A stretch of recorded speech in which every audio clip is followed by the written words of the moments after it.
Amém. Vamos agora à Bíblia, irmãos. Primeiro aos Tessalonicenses, capítulo 4, os 8 primeiros versículos. Glória a Deus. Eu quero falar sobre o viver diário de um cristão. Como vivemos diariamente. Quando a gente fala em este viver diário, a gente fala no viver do dia a dia, em todo o raio de ação que nós ocupamos, quer seja em casa, na nossa Jerusalém, quer seja no nosso bairro, Samaria, né? Quer seja na faculdade, quer seja no trabalho. Então, aonde vocês ocuparam um espaço, você tem que brilhar, tem que ser uma luz, para que o nome do Senhor seja glorificado. Isso é muito importante. Alguém tem que olhar para você, tem que olhar para mim e não ver apenas um crente, mas ver Cristo em nossas vidas. Glória a Deus. E Cristo em nossa vida é revelado através do nosso testemunho, pelo que fazemos, pelo que falamos, pelas nossas atitudes. E isso é fundamental e isto é muito importante. Então eu tomei esta carta de Paulo aos irmãos ali em Tessalônica para, nesses 8 versículos, trazer este tema, um viver cristão diário. No versículo 1 diz assim: finalmente, irmãos, nós vos rogamos e exortamos no Senhor Jesus que, como de nós recebestes, quanto à maneira porque deveis viver e agradar a Deus, e efetivamente estáis fazendo, continueis progredindo cada vez mais. É fantástico esse versículo. É nesse versículo que Paulo nos dá uma luz para que tenhamos um exemplo de uma vida cristã diária. Nesse versículo, observe que ele está tecendo um comentário positivo àqueles irmãos acerca do viver diário dele. E ele se coloca como exemplo. Ele diz assim: como de nós recebestes, quanto à maneira porque deveis viver e agradar a Deus. Viver e agradar a Deus. E aqui eu me lembro do ensino de Jesus acerca da oração do Pai Nosso, quando ele disse: e seja feita a tua vontade, ele falando com o Pai, assim na terra como ela é feita lá no céu. Tudo que o Senhor estava ensinando era que, como ele, exemplo, obedecia em tudo e cumpria a vontade de Deus aqui na terra, da mesma maneira que ele cumpria lá no céu, enquanto Deus, e agora enquanto homem, ele continuava cumprindo a vontade do Pai. Ele diz: vocês façam assim também. Faça com que a vontade de Deus seja feita aqui na terra. Da mesma sorte, Paulo está dizendo: como de nós recebestes, ou seja, eu fui luz para vocês, eu fui testemunho para vocês, porque na geração de Paulo, algumas pessoas tiveram dificuldade de ser exemplo de Cristo, porque eles traziam o seguinte conceito: não podemos andar como Cristo andou, principalmente quando Pedro diz que aquele que diz estar nele deve andar como ele andou. Aí eles questionavam, diziam: como nós vamos andar como Cristo andou? É diferente, ele é Deus, ele é filho de Deus, e nós não. Glória a Deus. Aí Paulo diz: olha, se vocês acham tão difícil andar como Cristo andou, então vamos fazer o seguinte: sejam os meus imitadores, como eu sou imitador de Cristo. Está resolvido o problema. Ou seja, Paulo estava querendo dizer aos amados irmãos que não havia nenhuma desculpa para que eles brilhassem no meio das trevas. Não havia nenhuma desculpa para que eles vivessem como vivem os gentios. Era isso que ele estava ensinando. E isso é um exemplo de uma vida cristã diária. Então nós devemos viver de forma que pelas nossas vidas diárias, nosso Deus seja glorificado. Amém. Vamos ver 2 Reis, capítulo 4, versículo 7. É um texto bem conhecido. É um texto que fala de um profeta. O nome deste profeta é Eliseu. Eliseu foi o sucessor de Elias. Eliseu foi aquele que, quando Elias se apartou dele, ou antes de se apartar, ele colou em Elias, aonde Elias disse: eu vou, ele dizia: eu vou também. Porque é muito importante isso, irmão, você colar com alguém que é exemplo. Se você quer ser uma pessoa espiritual, você cola em alguém que é espiritual. Se você quer ser carnal, você cola em alguém que é carnal. Se você quer ser murmurador, crítico, fofoqueiro, falador da vida alheia, aí você se coloca ao lado de uma pessoa que é assim. Você será assim também com ela. Há um adágio que diz: diga com quem você anda, que eu digo quem você é. Então, se você andar com Jesus, você vai ficar parecido com Jesus. Isso é lindo, é extraordinário, é maravilhoso. E é exatamente essa qualidade de vida diária que nós precisamos ter. É possível? Se nós resolvermos andar com Jesus. Pastor, eu não sei como andar com Jesus. Se você não sabe, é simples. Você dá uma olhadinha assim na igreja. Se você é um irmão, procura um irmão de exemplo. Exemplo de oração, exemplo de fidelidade, que ande direito. Então, cole a ele. Se você é uma irmã, olha na igreja uma irmã, exemplo, cole a esta irmã. E o que vai acontecer? Você vai mudar as suas atitudes, o seu comportamento, a sua fala, porque você vai começar a ver que é possível ser santo e andar de forma digna, que Deus seja glorificado. Você está entendendo? Isso é muito bom. Então, Eliseu foi este homem, ele colou com Elias. Glória. Então Elias disse: olha, fique aqui, que eu vou ali no Jordão. Ele disse: não, eu vou também. E quando chegou na hora de Elias ser arrebatado, pela persistência de Eliseu, ele disse: pede o que você quer. Pede o que você quer. Ele disse: eu quero a porção dobrada do teu espírito. Quando Elias subiu, a capa desceu. E Eliseu, pá, disse: é minha. Glória a Deus. E ele fez 2 vezes mais, ou o dobro dos milagres que Elias fez.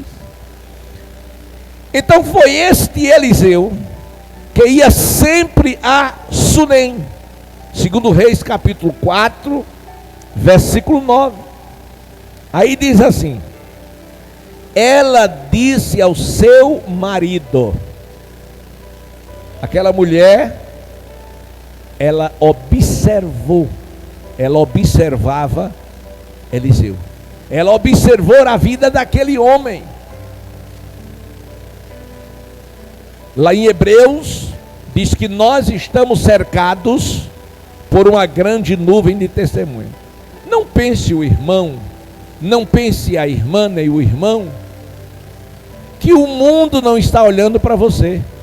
Claro, eles estão olhando para você. E quando você faz qualquer coisa errada, ele pega a espingarda de Satanás e atira. Tá, o crente.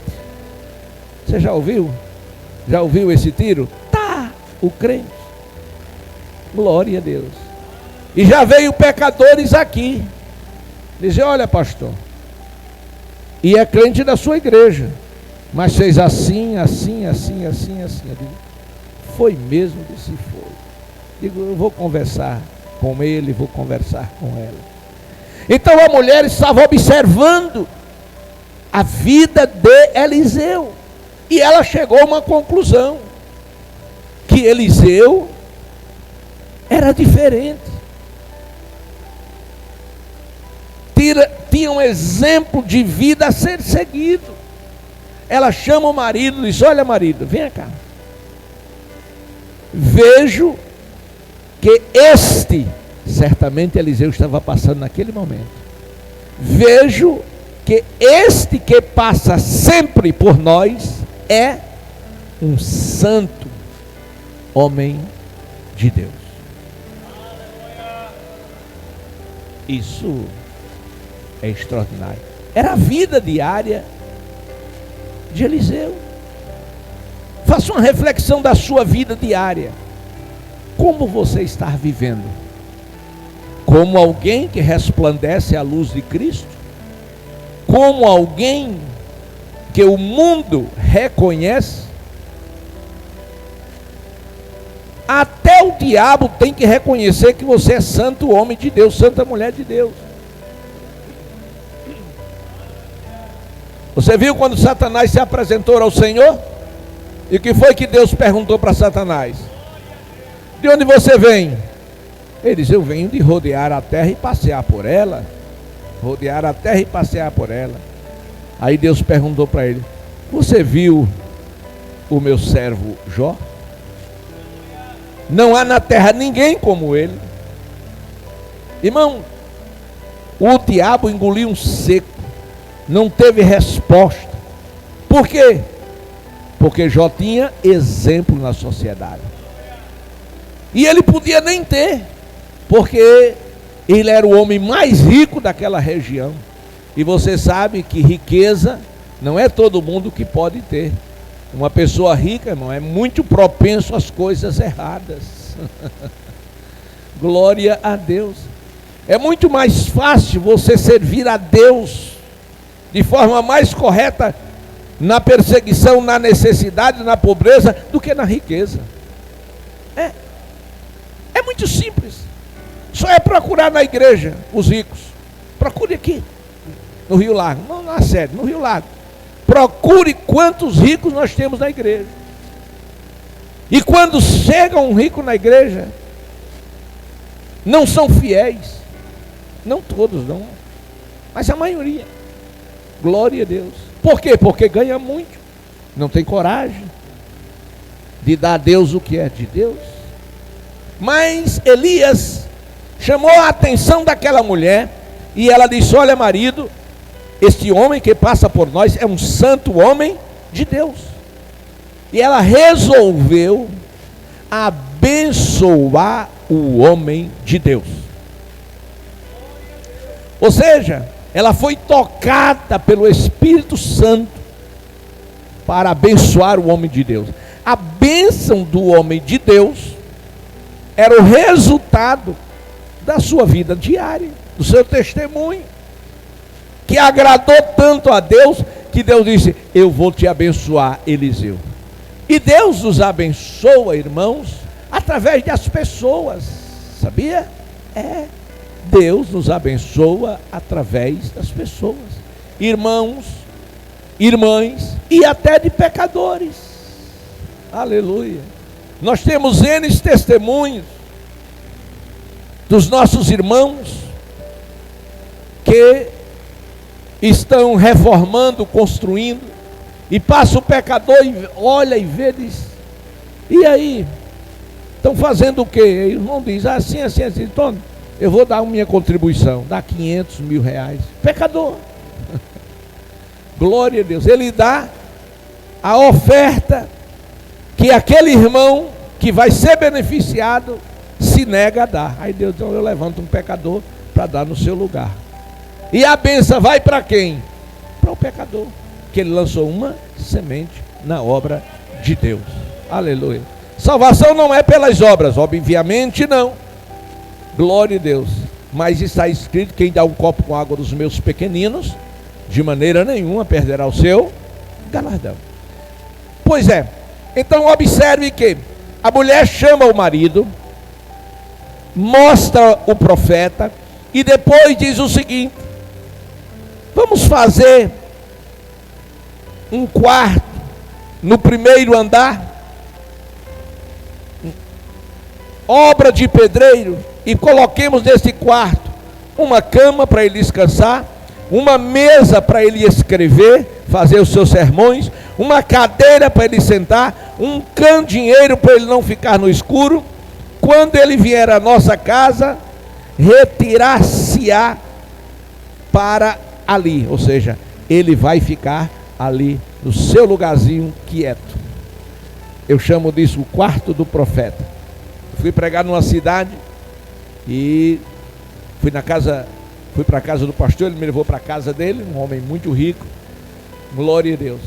E quando eu cheguei ali, ele diz: olha, pastor, aqui eu mandei construir o quarto do profeta. E assim, ao lado da casa, era um terreno grande, ao lado da casa, ele construiu um primeiro andar, e no primeiro andar, uma suíte presidencial, um luxo só, tá certo? E mais uma sala, e eles: olha, isso aí é o quarto do profeta. Então eu não tenho nenhuma dificuldade quando passa por aqui os profetas, que eu já tenho um lugar onde hospedar, não preciso estar me mobilizando atrás de hospedagem. Eu achei aquilo incrível. Então, amados irmãos, esta era a vida do profeta, do homem de Deus, um viver diário de exemplo.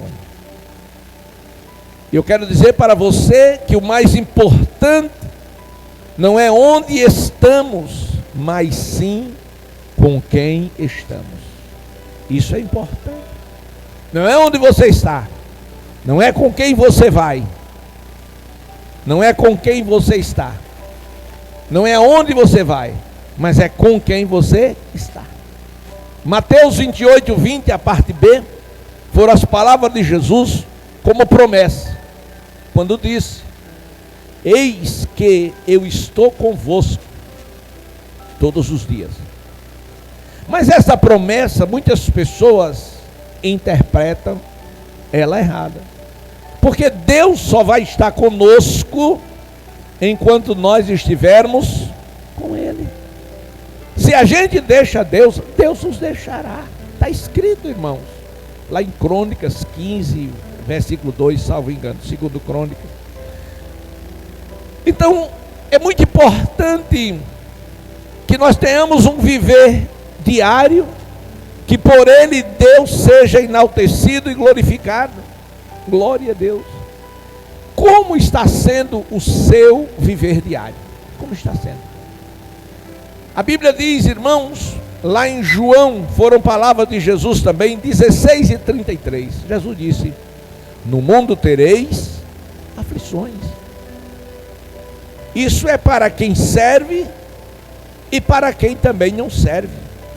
Isto é para quem é espiritual e também para quem é carnal.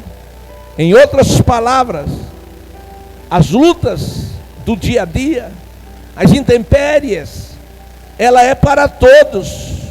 Glória a Deus. Então Jesus diz: tereis aflições.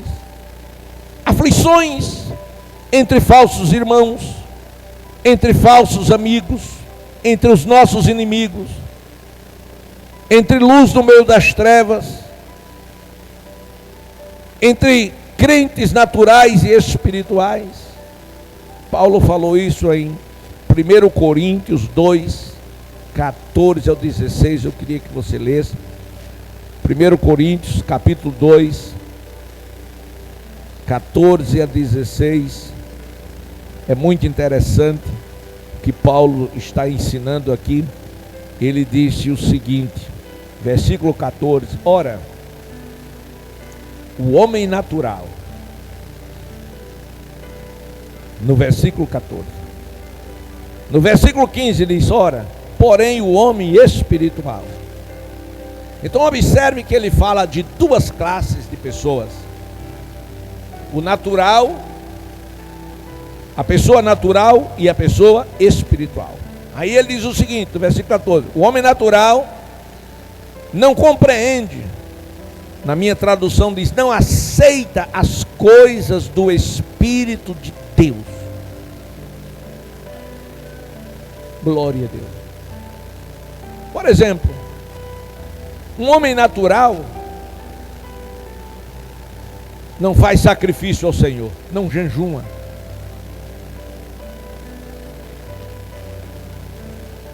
Um homem natural não ora 1 hora, pelo menos 1 hora todo dia, não ora. Um homem natural não perde tempo, entre aspas. Perder tempo é uma forma de expressão de quem é natural, lendo a Bíblia. Tem crente na igreja, irmãos, oxalá que não tenha nesta noite nenhum, mas tem crente na igreja que tem 10 anos, 5 anos, 8 anos de crente e nunca leu a Bíblia toda, de Gênesis a Apocalipse. Isso é uma vergonha. Isso é falta de vida de Deus nele. Por que ele faz assim? Porque ele é natural. Então ele acha que não há nenhuma necessidade. Agora, pergunto eu, como vamos conhecer a Deus senão pela revelação das Escrituras?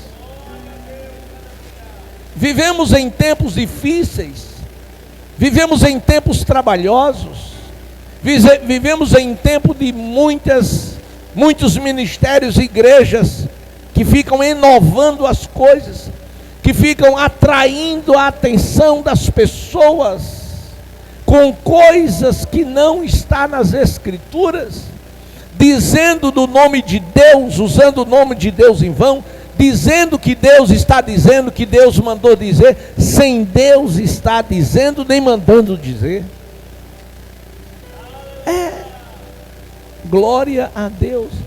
Tem pessoas com a vida destruída por conta dos chamados profetas e profetisas, pessoas que fizeram casamentos de forma profética, dizendo que Deus mandou, na mais total falta de responsabilidade. Algumas dessas pessoas não chegaram a casar e se arrebentaram, outras casaram e vivem como escrava, porque Deus falou, Deus mandou. Não, irmão, Deus não dá para o crente aquilo que não presta. Glória a Deus. Eu ainda muito jovem, não era pastor, eu era diácono da igreja, e eu fazia todos os trabalhos externos da igreja, de concentrações, de cruzadas, e todos os dias, eu disse todos os dias, sem exceção de nenhum, com ou sem pessoas, eu ia às ruas com uma caixa de som para falar de Jesus. Glória a Deus. E uma irmã me procurou e disse: irmão, eu queria falar com o senhor. O senhor é uma pessoa maravilhosa, uma pessoa séria, uma pessoa inteligente, e eu queria que o senhor falasse comigo. Tinha um irmão que foi separado comigo ao diaconato. Ele tinha vindo do Recife. O nome dele era Jamerson.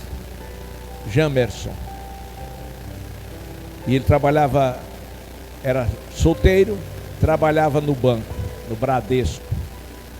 E essa garota se apaixonou por ele. E logo as chamadas profetisas viram, e daqui a pouco começou as profecias. E ela me chamou, ela com a mãe, e disse: irmão, queria, o senhor é um homem de Deus, o senhor é um homem espiritual, glória a Deus. Pois não, minha filha, eu pensei que era outra coisa. Disse: é que eu estou amando. Eu digo: graças a Deus, irmão, isso é muito bom. Eu digo: a quem? Ela riu. Eu digo: não, perguntei a quem, porque você falou que estava amando, então certamente é o seu namorado. É o seu namorado? Ela disse: não, eu não estou namorando ainda. Eu digo: e a pessoa que você está amando? É o seu amigo? Disse: não, eu não me aproximei, não disse a ele ainda que eu estava amando. E eu queria saber como é que eu faço. Eu digo: olha, se você está amando esta pessoa, a primeira coisa que você deve fazer como mulher é descobrir se essa pessoa vai corresponder a esse seu sentimento. E é fácil, não é nada difícil para você. Se for uma pessoa assim muito desligada, que tem pessoas desligadas, né, irmão? Que a casa cai ao lado e ele não vê. Na hora que a casa caiu daquele barulhão, ele olha: será que foi um trovão? Tem pessoas assim desligadas. Aí eu digo: se ele é muito desligado, você faz alguma coisa para chamar a atenção dele. Vai lá, Pai do Senhor, meu irmão. Pega na mão dele assim, balance, olha nos olhos dele, como quem dizendo: ó, estou aqui, viu? Para ver a reação dele. Aí ele diz: não, pastor, mas ó, irmão, Aí a mãe dela entrou na história e diz: olha, pastor, irmão, ela vai casar com ele. Eu digo: como, irmão? Disse: vai. Aí contou lá, primeiro falou das profecias, que Deus falou, que Deus disse. Eu disse: como foi que Deus disse? Aí ela disse: olha, profeta tal disse isso, profeta tal. Eu fiquei assim, eu digo: oh, meu Deus do céu. Aí eu já fiquei desiludido com a história, quando entrou os profetas. Tá bom, moral da história. Aí eu fiquei assim, eu digo: irmão, olha, a gente tem que avaliar as profecias, e só é verdadeira se ela se cumprir, ou estiver segundo as escrituras. Eles: não, irmão Arnaldo, mas deixa eu contar. Eu pedi a Deus um sinal, e eu orei e disse ao Senhor: olha, Senhor, quando eu abri a porta, quando a minha filha abrir a porta, amanhã, a primeira pessoa que vê vindo na rua vai ser o seu esposo. Eu digo: e aí, irmãs? Imagine, pastor, quando amanheceu o dia que eu fui lá, que abri a porta, cheia de ansiedade, quando olhei, lá vem o James. Eu disse: olha, está confirmado. É porque ela morava na rua, que era a mesma rua da rodoviária. E o James só via viajando, pregando. E era o caminho dele. Foi uma coincidência, obviamente. Glória a Deus. Aí ela estava certa, segura, que ia casar com ele. E já começou a espalhar notícia que ia casar com ele. E eu fiquei muito preocupado. Eu era líder da mocidade também. E os dois eram jovens. E eu fiquei preocupado. Mas não toquei nada com o James, já que era meu amigo.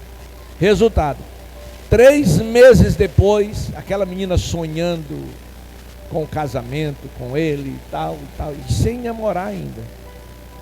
3 meses depois, ele chega na igreja, num culto, fala com o pastor, e o pastor chama ele à frente e diz: olha, irmão, nosso diácono, graças a Deus, irmão, graças a Deus, que agora vamos ter um casamento aqui na igreja. O nosso diácono vai casar. Ele se engraçou de uma moça lá em Pernambuco e já noivou com ela. Aí eu pergunto: e onde está Deus? Será que Deus disse? Claro que não. Deus não se equivoca, não se engana. O que é isso? São pessoas naturais. O crente natural, irmão, ele acredita em tudo.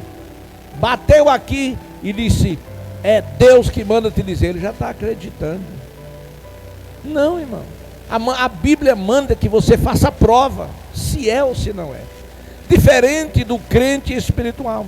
Então observe que o natural, ele não compreende as coisas do Espírito porque ele parece loucura. E não pode entendê-las porque se discernem espiritualmente. Porém, o homem espiritual, observe aí a colocação de Paulo. O homem espiritual julga todas as coisas, mas ele mesmo não é julgado por ninguém. Então o homem espiritual julga todas as coisas. Você lembra de Gideão?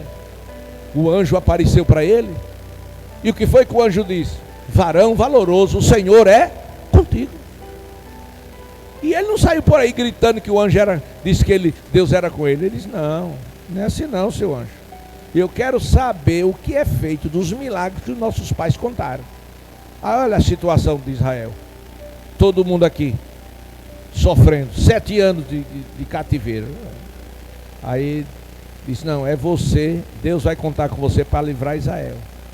Ele disse, como? Eu sou o menor da minha casa, o menor da minha tribo, o menor de Israel. Eu disse, sim, é com você mesmo. E o que foi que Gideão fez? Não saiu por aí, não. Ele fez prova com Deus. A Bíblia diz que ele fez prova 3 vezes com Deus para ver se realmente era Deus ou aquele anjo que desceu era desviado. Pastor, sim, a Bíblia diz, se do céu descer um anjo de luz trazendo outro evangelho que seja anátema, ou seja amaldiçoado. Um crente maduro, um crente espiritual, não pode acreditar em qualquer coisa que as pessoas estejam dizendo por aí, não. Glória a Deus. Já profetizaram para mim muitas vezes da carne. E eu fico olhando assim e digo, meu Deus, tem misericórdia. Salva essa profeta. Glória a Deus. Meus amados irmãos, então nosso convívio diário é entre amigos, é entre irmãos, é entre inimigos também, é na luz, é no meio das trevas, é entre falsos e verdadeiros, entre os espirituais, naturais e até crente carnal. Isso é o nosso viver diário. Agora, o que é que nós precisamos? Equilíbrio emocional suficiente para saber conviver. Conhecimento de Deus através da palavra. E oração para manter a comunhão, a ligação entre o céu e a terra, numa boa conversa com Deus. Louvado seja o nome do Senhor. Então, Paulo disse finalmente, irmãos, nós vos rogamos e exortamos no Senhor Jesus que, como de nós recebestes, quanto à maneira porque deveis viver e agradar a Deus, e efetivamente estáis fazendo, continueis progredindo cada vez mais. Ou seja, vocês estão fazendo excelente, correto. Parabéns para você. Agora, continue fazendo. Cresçam, progridam no que vocês estão fazendo. Isto é uma forma de viver diário. E ele disse no versículo 2: porque estáis inteirados de quantas instruções vos demos da parte do Senhor Jesus. Incrível isso aqui. Vocês estáis inteirados de quantas instruções vos demos em nome do Senhor Jesus. Rio Largo, irmão, Rio Largo. Eu creio piamente que ninguém tem que se queixar por falta de instrução. Não. A não ser aquele crente que não vem às terças-feiras, que as terças-feiras é o nosso culto de ensino, de doutrina. Então aqueles crentes que não gostam de doutrina, que não vêm ao culto de ensino, então eles não estão instruídos. Então Paulo, observe que ele diz, vocês estão inteirados, ou seja, vocês estão conscientes, vocês estão certos de quantas instruções demos da parte do Senhor Jesus. Da parte, ou seja, não na época de Paulo, mas hoje. As instruções dadas da parte do Senhor significa ensinamento segundo as Escrituras. Não é ensinamento das experiências que as pessoas têm como verdade. Tem pessoas que têm um sonho, aí já diz: olha, Deus falou comigo, Deus me revelou.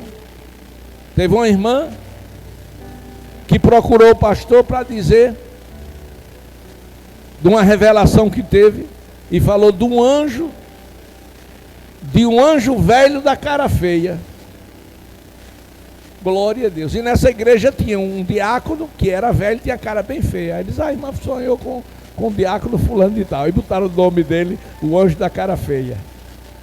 Quer dizer, o que é isso? Crente natural, infantilidade. Então, pessoas que não podem ter um sonho, aí vem contar como uma revelação. Não, não faça isso não. Quem tiver seu sonho, pode contar não, pastor? Pode. Agora conte como sonho. Algumas irmãs já me procuraram: olha, pastor, eu tive esse sonho assim, eu vim contar ao senhor, o senhor me dizer alguma coisa. O que é que o senhor acha? Glória a Deus. E aí a gente ora, a gente vê a Bíblia e vê se tem sentido ou não o sonho, e dá aquele conselho pastoral que se faz necessário terminar o culto, porque são 21 horas. Obrigado.